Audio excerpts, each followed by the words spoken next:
What's up guys, Houndish here, and today we're diving in with some Destiny 2 news, and we're going to discuss drama around Year 5 dungeons, which Bungie have now confirmed are separate purchases from the seasons after Witch Queen. And so we'll explain that, but also Bungie talk a lot about game updates and changes. We've got banned exotics, future exotic tuning, broken subclass perks, Gambit changes, and more incoming updates. On top of this, we'll touch on a Zerg glitch and a few other things in the video. But before we get into it guys, this video is sponsored by Displate, who make some absolutely awesome metal posters designed around unique interests. There are a bunch of different themes in their collection, from games to sports, movies, anime, and much more. Displates are high quality, super detailed prints on a metal backplate, and mounting them is really easy. Simply apply the protective adhesive strip to the wall, followed by heavy-duty magnets that stick on top, and then the displates can be mounted and swapped out whenever you like. Displate also help the planet by donating one tree to the Forest Garden project for every poster sold, and they've planted millions of trees to date, which improves the environments and livelihoods of some of the most vulnerable African communities. And if you like the look of them, you can help out as well. Right now, if you use my link down below, you can get 1 or 2 displates for 26% off, or 3 or more for 36% off, and the discount is applied at checkout if you use my link in the description. So if you guys are interested in Displate, be sure to follow my link down below to check out some of their awesome collection.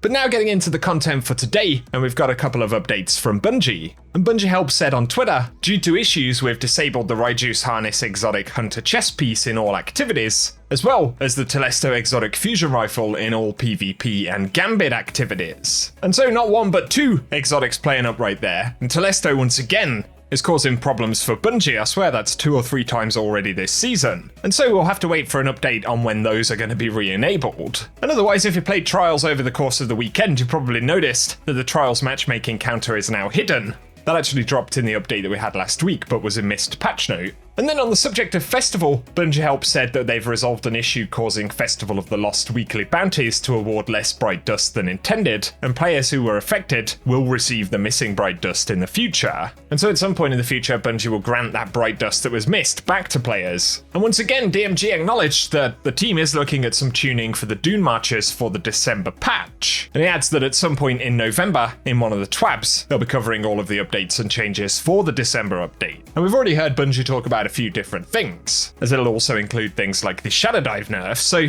that is going to be one of the next major beats for the game alongside the 30th anniversary pack content. Additionally, DMG highlighted a recent known issue from the patch notes, and in the update last week, Bungie said they identified a problem where the Demolitionist perk no longer refills ammo when casting a grenade, and they're looking to resolve this in another hotfix, which is 3311, which means we're going to get another patch relatively soon in the game by the sounds of things. And so as always, following updates, there tend to be a few issues and things that need updating, and that includes bottom tree solar warlocks. At the moment, explosion damage isn't chaining anymore, and Cosmo said it looks like it was a side effect of another change and not intended, so they're investigating a fix for it. Players also asked why there is a long countdown at the end of the Haunted Sectors activity if you kill all 10 bosses before time runs out. And DMG said it looks like it was a bug identified towards the end of development, but they couldn't get a fix done before the launch of Festival. It is entirely possible that it's going to stay the way it is for the course of this event this year, but he says if they bring the activity back in the future, they will be sure to update it. And so just a few important updates worth noting right there from Bungie.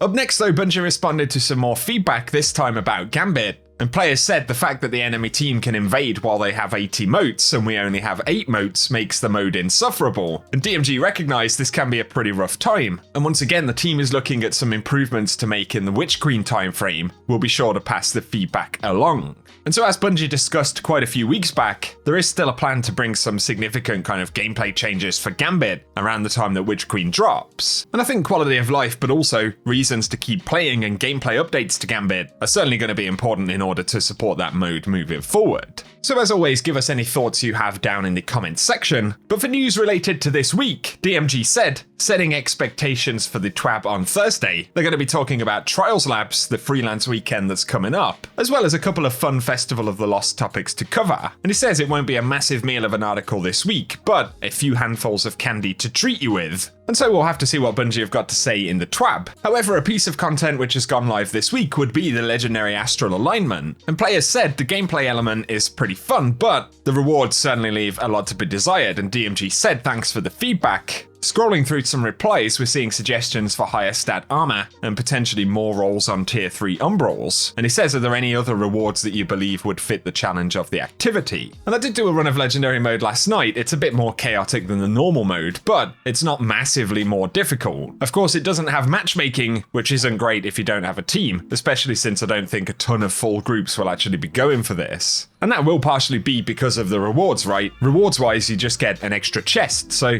sure, we get more season loot. And if, like me, you'd given up farming for the Aegis Scepter Catalyst, then it might be pretty useful. And I got mine last night since it has a higher drop chance, but otherwise, yeah, it's not really something to worry about missing a massive amount. And I agree, if Bungie are going to go to the effort to introduce legendary modes and stuff like that, they may as well have decent rewards, but give us any thoughts that you may have down in the comment section. A quick mention before we move on, but there is a glitch with Xur, which allows you to see his inventory early on after the weekly reset, and so sometimes Xur will actually linger around in old lobbies after reset, and this week Xur could be found in the tower. And it seems that this is because the lobby existed before reset when Xur was still present, and maybe has some players who are AFK or whatever, and essentially the lobby doesn't update fully, and this can happen at the various spawn locations where Xur can appear. Just bear in mind you're not going to find him now, as those lobbies will probably all expire within 30 minutes or an hour. And so if you're fast and lucky, you can spot Xur early. And interestingly, if you open his inventory, he seems to update his legendary weapons to the ones for the week, but we can see he doesn't have any exotics yet, as those show up on Friday. And then the legendary weapons also seem to show with different perks to what they're actually going to have on Friday as well. So you could technically spot a god roll, which Xur only has at reset. Of course, whether that happens is a different matter, but it's just something I thought may be of interest to you guys. And otherwise, Xur will show up again on Friday.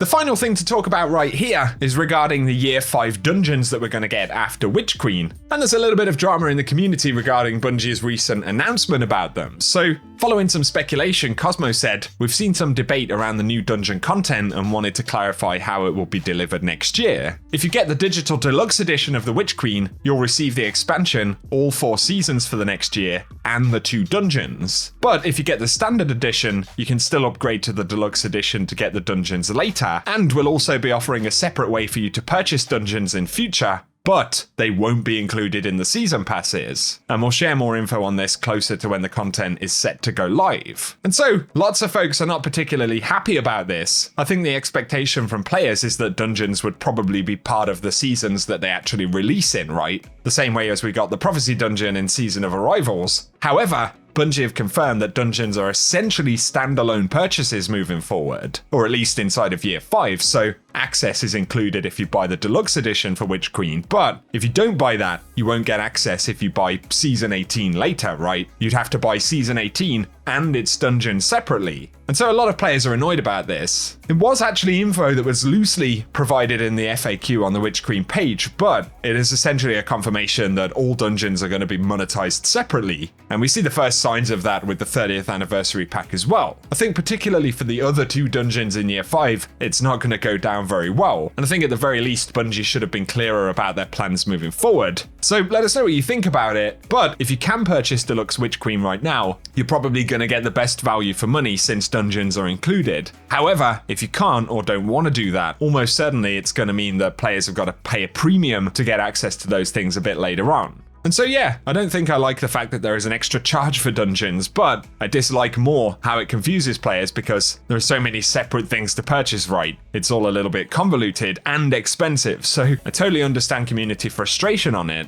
And again, let us know what you guys think down below. But otherwise, I'll keep you posted if Bungie have anything extra to say. And for today, guys, that is what we have to round up inside of the video. So once again, give us any thoughts on what we've covered in this one down in the comments section. But as always, if you have enjoyed it, a rating down below really does help us out on the channel. And if you want to be kept up to date with everything related to Destiny 2, then be sure to hit that subscribe button and turn on notifications so I can keep you posted. But otherwise, for today, I appreciate you guys tuning in, and I'll catch you all very soon.